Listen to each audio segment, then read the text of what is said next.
Hey folks, Fernando doing another video for the Modern Survivalist, and in this case something extremely cool, the most famous knife of them all.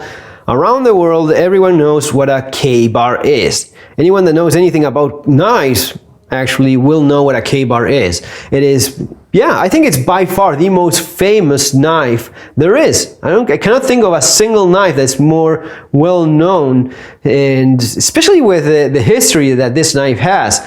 The USMC K-bar, and this is very nice. This is a real World War II K-bar USMC Mark II.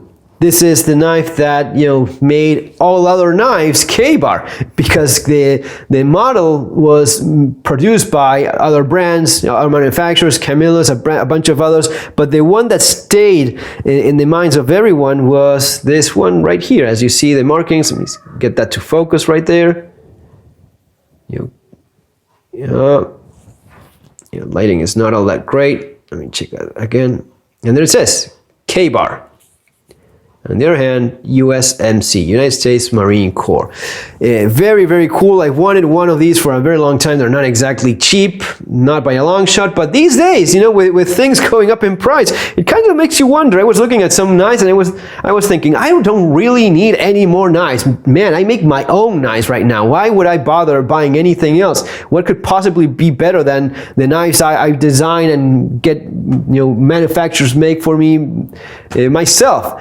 So you look at this and you realize that, you know, I may focus more on the collection aspect of this. I have more enough that I could possibly end up needing. I have, you know, hundreds of knives. So why waste money on something that is just yet another, you know, production knife that is kind of like all the same? You know, still, when there's something cool out there, I'll buy it, of course, but this is it. This is the most famous knife in the world, the K-bar knife, original USMC, World War II.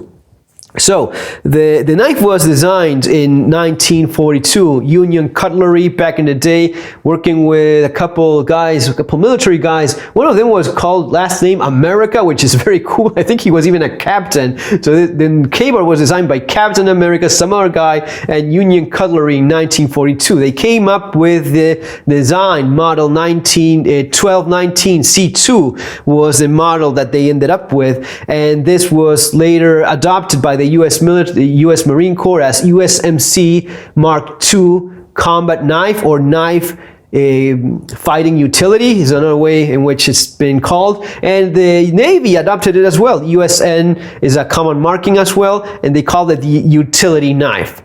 So yeah, that's pretty much the story. And Camillus was the one that first issued the knife, the one that was first in the hands of the military. But a few weeks later, the K-bar made its debut, and for whatever reason, these guys felt that these were all K-bars, you know, like Kleenex. They are all K-bar knives. The theory I've read looking around online is that these were issued to some of the instructors in San Diego, I believe, or some other place like that. But because of the instructors having these first, they started calling their knives in those classes, in that training, K-bar, and that's where there's also the theory that these were the nicer ones.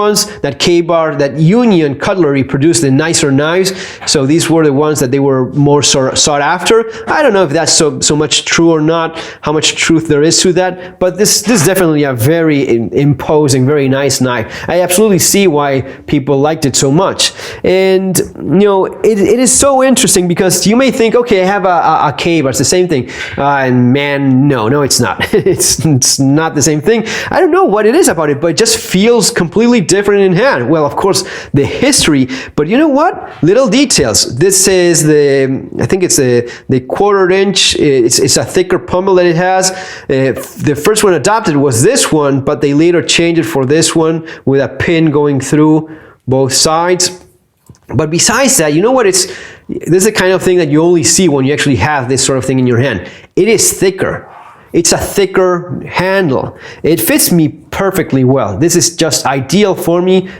Perfect grip. This would be the one I would go for if I had my choice of selecting, you know, one of these leather washer grips. This one is nice. It's a little bit smallish, and my hand kind of goes you know, like that. But I guess that if you're using it as a utility knife more, you're gonna be getting less tired. So I see it, I completely understand. This is no longer that much of a fighting knife. This is more of a outdoors knife for most people that are buying it. Yes, soldiers are still going to the stores and buying it so as to actually take it when they go on duty and are deployed, so they're going to be getting the K-bar knife like this one, even though this is no longer an issue knife. The US military is no longer issuing K-bar knife. The one that is currently being bought by the US military, I believe it's the Ontario.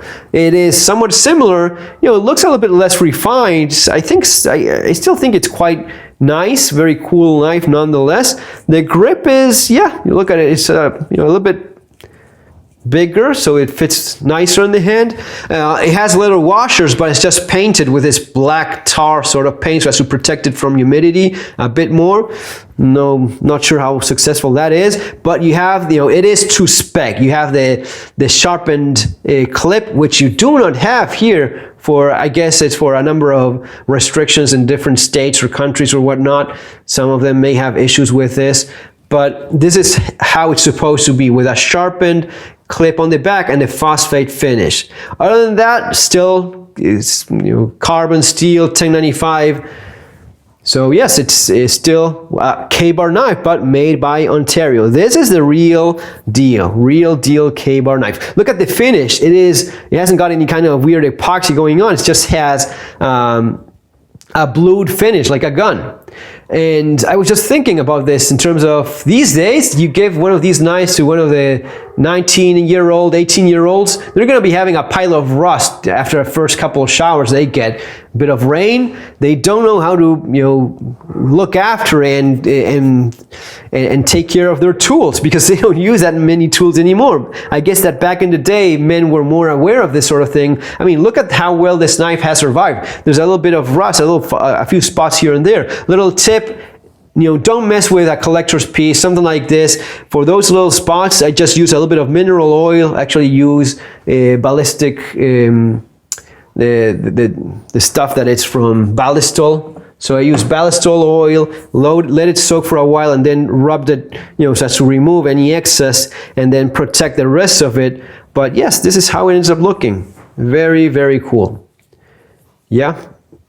And this is, I think this was from because of the pommel and such and the markings, 1943, 44 probably, according to what I know from where I got it from. That would be about the right year for this specific model, for this specific K-bar knife. As many of you know, Union changed its name. K-bar was not, it's not the company that makes the knife. It's not K-bar, it's Union Cutlery that made the knife back in the day. But they had this trademark name, K-bar, that they had been using for a number of years. I think that for 20 years they had already been using K-bar in their knives. And the story goes that they got a letter from a